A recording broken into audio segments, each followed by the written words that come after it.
আলাইকুম। ক্যাডার্স আয়োজিত SolidWorks workshop 2016-এ আপনাদেরকে স্বাগতম জানাচ্ছি। আমি এস এম জ্যোতি। শুরুতেই দেখে নিচ্ছি আমাদের আজকের মডেলটি। একটি হ্যামার হেড। এই মডেলটি তৈরি করতে আমরা লফট ফিচার ব্যবহার করব। লফট ফিচারটি হচ্ছে এক বা একাধিক ক্রস সেকশনাল এরিয়া যদি আমি সিলেক্ট করে একটি সারফেস বা একটি অবজেক্ট তৈরি করতে চাই, 3D বডি তৈরি করতে চাই, তখন আমরা লফট ফিচারটি ব্যবহার করি। সুইপ এবং লফট ফিচারটি কাছাকাছি, তবে পার্থক্য হচ্ছে সুইফট ফিচারটিতে আমরা একটি নির্দিষ্ট প্রোফাইলকে একটা নির্দিষ্ট প্যাথে নিয়ে যাই, অর্থাৎ তখন ওই প্যাথের সব জায়গায় প্রোফাইলটা সেম থাকে।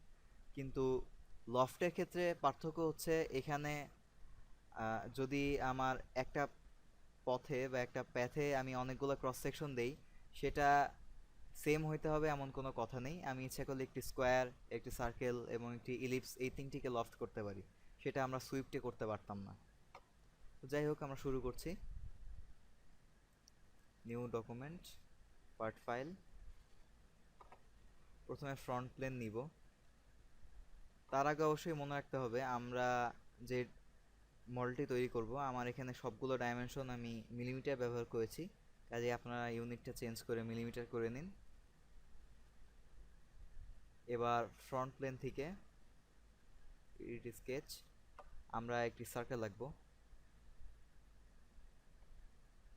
স্মার্ট ডাইমেনশন, এটার ডাইমেনশন দিব আমি 80 মিলিমিটার। এবার এক্সিট করছি স্কেচ থেকে। এবার আমরা ফ্রন্ট প্লেনটাকে সিলেক্ট করে, দেখুন ফ্রন্ট প্লেনটা সিলেক্ট হয়েছে। এর সাপেক্ষে দেখুন ফিচার্স থেকে রেফারেন্স জিওমেট্রি, প্লেন নিব। ফ্রন্ট প্লেনের সাপেক্ষে আমরা একটি প্লেন নিচ্ছি। প্লেনটা নিব ফ্রন্ট প্লেনের ঠিক পিছন দিকে, তাই আমি ফ্লিপ অফসেট চেকবক্সটা ক্লিক করলাম। পিছন দিকে প্লেনটি দেখা যাচ্ছে। এর দূরত্ব কতটুকু ডিস্টেন্সে আমি প্লেনটি ক্রিয়েট করব, আমি দিলাম 30 দূরত্বে একটি প্লেন নিলাম আমি। এই প্লেনটিতে আমি আরেকটি স্কেচ করব, আরেকটা সার্কেল। এটার ডাইমেনশন দিব আমি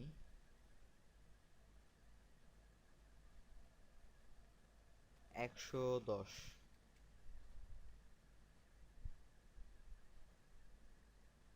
এবার এখান থেকে বেরোয় আসছে। এবার প্লেন 1 এর সাপেক্ষে আরেকটি প্লেন নিচ্ছি, ফ্লিপ অফসেট। এটা আমি নিব 40 মিলিমিটার দূরত্বে।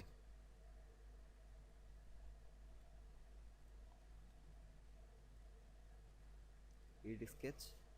এই প্লেনটিতে আমি আরেকটি সার্কেল আঁকবো। এই সার্কেলটি আগের চেয়ে ছোট হবে। এটা দিলাম 45।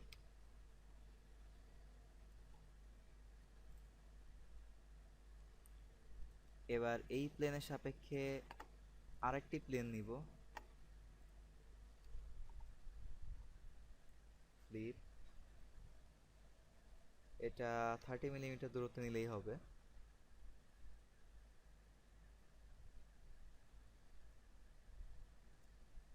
এই প্লেনটিতেও আমি আরেকটি স্কেচ করব।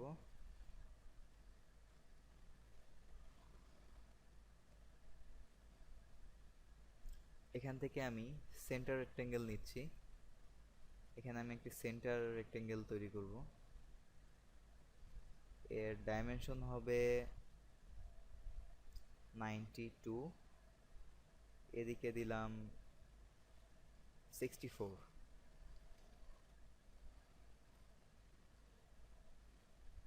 Exit sketch. আমি এই প্লেনের সাপেক্ষে আর একটা প্লেন নিব, ফ্লিপ অফসেট। এই প্লেনটি নিব অনেক দূরে, 300 মিলিমিটার দূরে।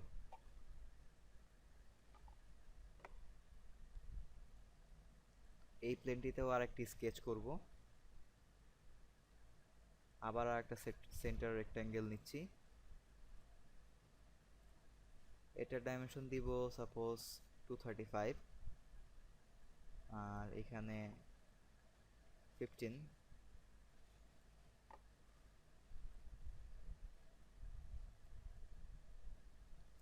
এবার আমরা আমাদের প্রথম লফট ফিচারটি ব্যবহার করব। তো সেটার জন্য লফটে ক্লিক করলাম, লফটেড বস। এখানে প্রোফাইল ঘরটিতে আমার যে প্রোফাইলগুলো দিয়ে আমি লফট করব সেটা সিলেক্ট করতে হবে, এবং অবশ্যই এখানে দেখুন অর্ডার মেনটেন করতে হবে। আমি ইচ্ছা করলে এদের অর্ডার চেঞ্জ করতে পারি।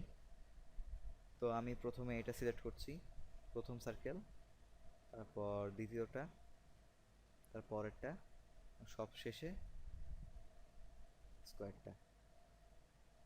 দেখুন এখানে আমার লফটটি শো করছে প্রিভিউ। এই সবুজ ডটগুলো দিয়ে আমি ইচ্ছা করলে লফটের কার্ভেচারটা কন্ট্রোল করতে পারি। এখানে কার্ভেচারটা একরকম, আমি যদি এটাকে এখান থেকে এদিকে নিয়ে যাই তাহলে দেখুন এখানকার কার্ভেচার বা বক্রতা চেঞ্জ হয়ে গিয়েছে। যাই হোক, আমি ওকে করছি, আমার লফট ফিচারটি রেডি। এই প্লেনগুলোর কাজ শেষ, আমি এটাকে হাইড করে দিচ্ছি।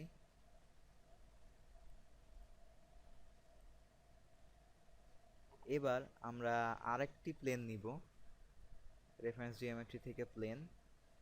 এবার এই ভার্টেক্সটি নিব এবং ওই ভার্টেক্সের ঠিক প্যারালালি এই বিন্দুটা, এই বরাবর এই পয়েন্টটা নিব এবং থার্ড রেফারেন্স হিসাবে আমরা টপ প্লেনকে দিব। তাহলে দেখুন একটি প্লেন ক্রিয়েট হয়েছে, ওকে করলাম। এটা হচ্ছে আমাদের প্লেন। এই প্লেনে আমরা আরেকটি স্কেচ করব।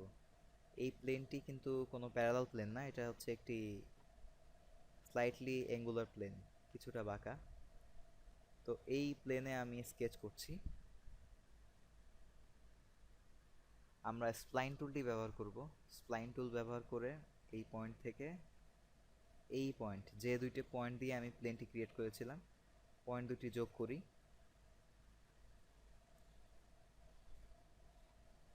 এবার আমরা এই স্প্লাইন টুলটিকে একটু মডিফাই করব। এই অ্যারো চিহ্ন অংশটুকু, এই যে অ্যারো চিহ্ন, এটা দিয়ে আমরা স্প্লাইন টুলের কার্ভেচার চেঞ্জ করতে পারি।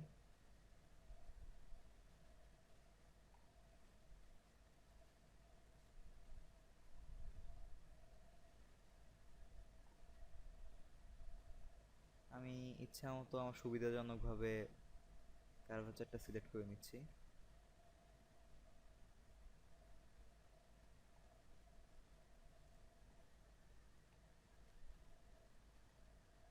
আমার কার্ভেচারটা হয়ে গেছে সিলেক্ট।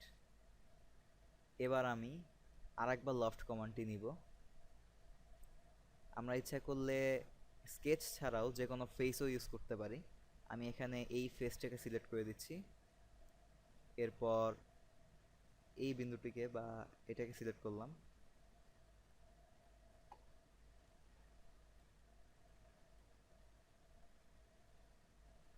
এই সবুজ ডটগুলো দিয়ে আমি কার্ভেচার কন্ট্রোল করতে পারি। ঠিক আছে, আমাদের লফট ফিচারটি প্রিভিউ দেখাচ্ছে। এখানে আমি নতুন একটি জিনিস দেখাবো, সেটা হচ্ছে গাইড কার্ভ। দেখুন এই লফট ফিচারটি যদি আমি ক্রিয়েট করি তাহলে শুধু এই রকম এই সারফেস থেকে এখানে আসতে জাস্ট এরকম একটি অবয়ব তৈরি হবে, যেটা এখানে দেখা যাচ্ছে, এরকম একটি মডেল তৈরি হবে। তো আমি যদি চাই এই মডেলটা এই কার্ভটাকে ফলো করে কিছুটা বেঁকে যাবে, সেই জন্য আমরা গাইড কার্ভটা ব্যবহার করব। গাইড কার্ভ সিলেক্ট করলাম, করে এই কার্ভটিকে সিলেক্ট করে দিচ্ছি।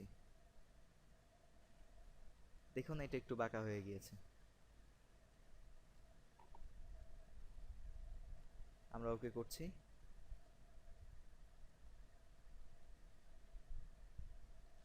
এবার এই প্লেনগুলো হাইড করে দিচ্ছি।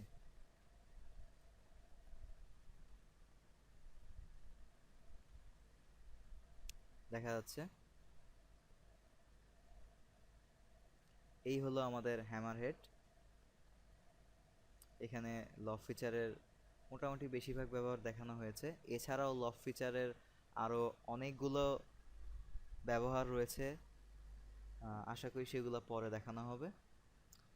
সকলকে ধন্যবাদ। Thank you.